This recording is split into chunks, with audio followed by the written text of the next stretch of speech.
Hello, welcome back. Now, 3 trade unions have pledged to join next weekend's pro-Palestine march, with their bosses posting a clip on social media declaring their support for the march. Hello, I'm Mick Lynch from the RMT. I'll be marching on Saturday and speaking to the demonstration for peace in Palestine. Hi, I'm Matt Rack from the FBU. We'll be marching on Saturday, calling for a ceasefire. Hi, I'm Daniel Kebedy. I'm from the NEU, and I will also be marching on Saturday, calling for a ceasefire and peace in the Middle East. Well, as we just heard, one of those men was the RMT boss, Mick Lynch, who joins us now. Thank you very much for being on the programme. I do want to talk about the marches, but I want to start with the rail strikes that we've seen rumbling on for many, many months now. Is there a breakthrough on the cards? Well, we've got a proposal today that we are putting to a referendum of our members in the 14 companies. It offers a standalone pay rise without the conditions that the government has been pressing. You've heard about the ticket office closures, but they also wanted driver-only operation. They wanted to extend working hours and all sorts of other matters. So this pay offer is a very modest offer, and we're not jumping up and down about it. But it does contain a considerable amount of back pay for maybe up to 20 months.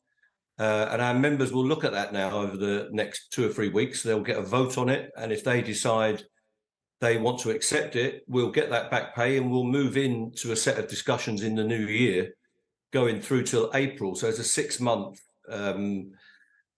pause, if you like, in this process where there'll be no changes imposed on us and we can discuss what the companies want. But basically, the government has had to do a U-turn since their massive defeat over ticket offices and other matters. And they've now made us a proposal that's not conditional on ripping up our members' contracts of employment and making thousands of people redundant. So we've got a guarantee of no compulsory redundancies through to the end of next year, something that we were told we would never get by the pundits and people in the media, that we'd never achieve such an agreement. And we've got a proposal now that just does that. But it's a very modest pay offer, so our members will think very seriously about that. But if they do accept it, there's no need for strikes. And we will go into a period of 6 months where we're discussing the issues. So you're saying you're not jumping up and down about it. You're saying it's for your members to decide. But just to be clear, are you recommending this to your members? Do you think that they should vote for it? No, we are not recommending it. It's a neutral vote. They will get all of the documentation. They will get the agreements. They will get an understanding of it from myself and the union's leadership, and they will decide what they want to do with it. But we are not. How would you vote? How would you vote? It's below inflation. How will I vote? I don't get a vote. No, but I'm saying, how would you vote? Well, if I was a member, a rank and file member, I'd read the documentation and make my decision when I've received it all. I've been at the negotiating table, so I know what's in it. But if I was a rank and file member, I'd make a decision based on what I read and what I think about it. You've seen it, so go on. How would you vote if you had a vote? Well, I'll ask people that want to vote on it. It's my position is I carry out the instructions of my executive, and it's a neutral vote. OK. You are also going to be attending some of the pro-Palestine marches this weekend. Now, there's a very, very live debate in Westminster about whether or not the march should go ahead.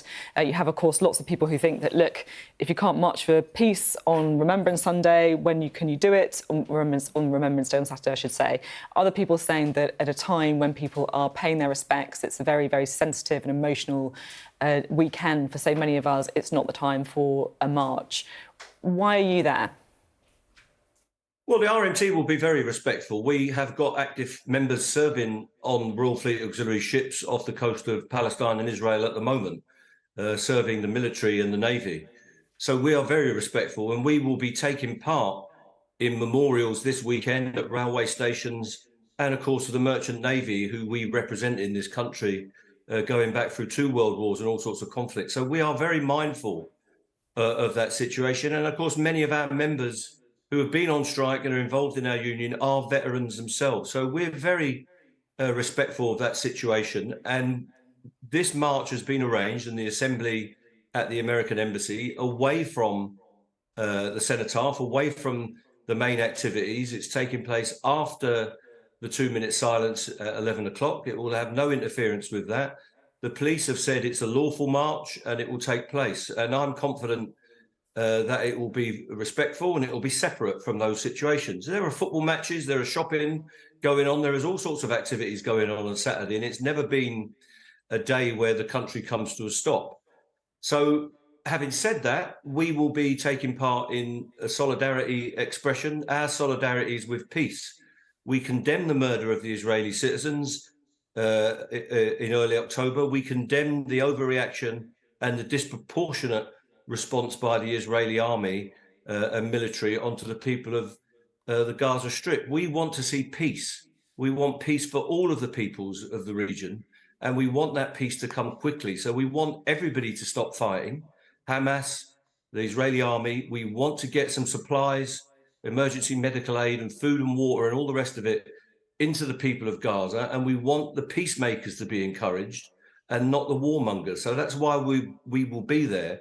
We are looking for a ceasefire. And of course, these wars ended with ceasefires, and you build the peace once you've got that armistice and peace in place.